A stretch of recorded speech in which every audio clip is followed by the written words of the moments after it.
రైతు వ్యతిరేక బిల్లులను ఎల్ఆర్ఎస్ను వ్యతిరేకిస్తూ ఏఐకేఎంఎస్ సిపిఎల్-ఎంఎల్ న్యూ డెమోక్రసీ జిల్లా కమిటీ ఆధ్వర్యంలో గురువారం సూర్యాపేట జిల్లా కేంద్రంలోని చంద్రపుల్లారెడ్డి విజ్ఞాన కేంద్రంలో పోటా లక్ష్మయ్య అధ్యక్షతన జిల్లా సదస్సును నిర్వహించారు. ఈ కార్యక్రమానికి ముఖ్య అతిథిగా ఏఐకేఎంఎస్ రాష్ట్ర అధ్యక్షుడు వకవంతుల కోటేశ్వరరావు పాల్గొని మాట్లాడారు.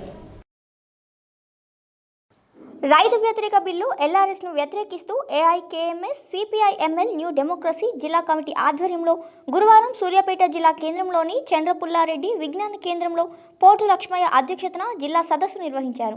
ఈ కార్యక్రమానికి ముఖ్య అతిథిగా ఏఐకేఎంఎస్ రాష్ట్ర అధ్యక్షులు వక్కవంతుల కోటేశ్వరరావు పాల్గొని మాట్లాడుతూ కేంద్ర ప్రభుత్వం తీసుకువచ్చిన 3 వ్యతిరేక బిల్లులు వ్యవసాయం నిర్వీర్యం చేయడం, ఎక్కడైనా అమ్ముకునే స్వేచ్ఛ బిల్లు, కాంట్రాక్టు వ్యవసాయ బిల్లు, అత్యవసర సరుకులను విలువల పరిమితి బిల్లులను లోక్సభలో సెప్టెంబర్ 16, 17 తేదీల్లో రాజ్యసభలో మెజార్టీ లేకున్నా ఓటింగ్ జరపాలనే సభ్యుల డిమాండ్ను కాలరాసిందన్నారు. కేవలం 10 నిమిషాలలో మోజువాని పేరుతో ఆమోదించి రాష్ట్రపతికి పంపారని, దీంతో దేశవ్యాప్తంగా రైతులలో ఆగ్రహపు జ్వాలలు చెలరేగాయని, ఢిల్లీ, పంజాబ్, హర్యానాలలో వేలాది మంది రోడ్ల మీదకు వచ్చి బిల్లులకు వ్యతిరేకంగా ప్రదర్శనలు చేశారని తెలిపారు. అనేక రాష్ట్రాల్లో బిల్లులను వ్యతిరేకిస్తూ వివిధ రూపాల్లో నిరసనలు చేపట్టారని, దేశవ్యాప్తంగా 20,000కు పైగా అనేక ప్రదేశాల్లో 2 కోట్ల మంది ప్రజలు ఆందోళనలో పాల్గొని బిల్లును తక్షణమే రద్దు చేయాలని డిమాండ్ చేశారన్నారు. రైతు వ్యతిరేక బిల్లులపై సంతకం పెట్టొద్దు అని ప్రతిపక్షాలు రాష్ట్రపతిని కోరాయని, ఈ బిల్లులతో పాటు విద్యుత్ సంస్కరణ పేరుతో రాష్ట్ర హక్కులను హరిస్తూ కేంద్రం విద్యుత్ సవరణ బిల్లు తెచ్చారని, తక్షణమే రైతు వ్యతిరేక బిల్లును ఉపసంహరించుకోవాలని డిమాండ్ చేశారు. సిపిఐ-ఎంఎల్ న్యూ డెమోక్రసీ జిల్లా కార్యదర్శి మండారి డేవిడ్ కుమార్ మాట్లాడుతూ, రాష్ట్ర ప్రభుత్వం కూడా మేము తక్కువేమీ కాదని భూమి క్రమబద్ధీకరణ స్కీమ్ తీసుకొచ్చింది. అక్టోబర్ 15 చివరి డెడ్ లైన్ అంటూ ఫ్లాట్స్ కొనుగోలుదారు గుండెల్లో రైళ్లు పరిగెత్తిస్తుందన్నారు. ఫ్లాట్లు చేసేటప్పుడు మున్సిపాలిటీ అధికారులు ఏమి చేశారని, అక్రమ వెంచర్లు ఎలా వెలిసాయని ప్రభుత్వం నిర్లక్ష్యం చేయడం వల్లనే ఈ అక్రమ వెంచర్లు వచ్చాయన్నారు.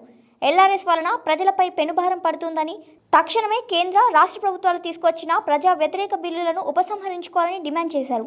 ఈ కార్యక్రమంలో సిపిఐ-ఎంఎల్ న్యూ డెమోక్రసీ డివిజన్ కార్యదర్శి గంట నాగయ్య, అరుణోదయ రాష్ట్ర కార్యదర్శి రాయి కృష్ణ, ఏఐకేఎంఎస్ జిల్లా కార్యదర్శి బొడ్డు శంకర్, కునుకుంట్ల సైదులు, కారింగుల వెంకన్న, అలుగుబెల్లి వెంకటరెడ్డి, పీడీఎస్యు జిల్లా అధ్యక్షుడు పోలెబోయిన కిరణ్, కాకి మోహన్ రెడ్డి, మధుసూదన్ రెడ్డి, పెద్దింటి రంగారెడ్డి, సంపేట కాశయ్య, గిరిబాబు, కామల నవీన్, ఉదయ్, గిరి, నగేష్, నాగమల్లు తదితరులు పాల్గొన్నారు.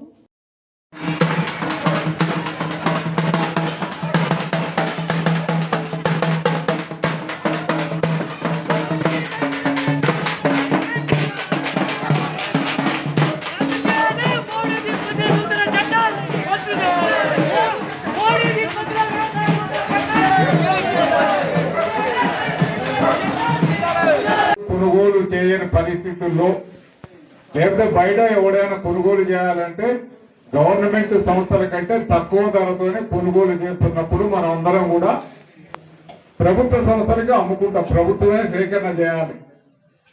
అంటే దేశంలో పండుతున్న పంటలు అన్నిటినీ కూడా ప్రభుత్వమే కొనుగోలు చేయాలని మన ప్రధానమైన డిమాండ్.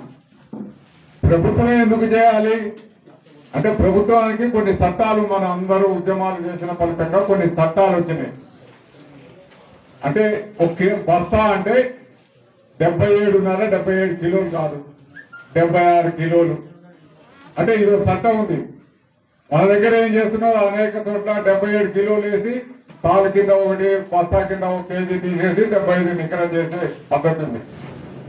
మార్కెట్లలో కానీ ప్రభుత్వ సంస్థలలో ఈ సిస్టమ్ లేదు. బస్తా కింద కేవలం 1 కేజీ మాత్రం తీసేసి మిగతా అంతా కూడా నికరం చేస్తారు. కానీ బయట అట్లా లేదు. అందుకని మార్కెట్కి కొన్ని కండిషన్స్ మన రైతాంగ ఉద్యమాల ఫలితంగా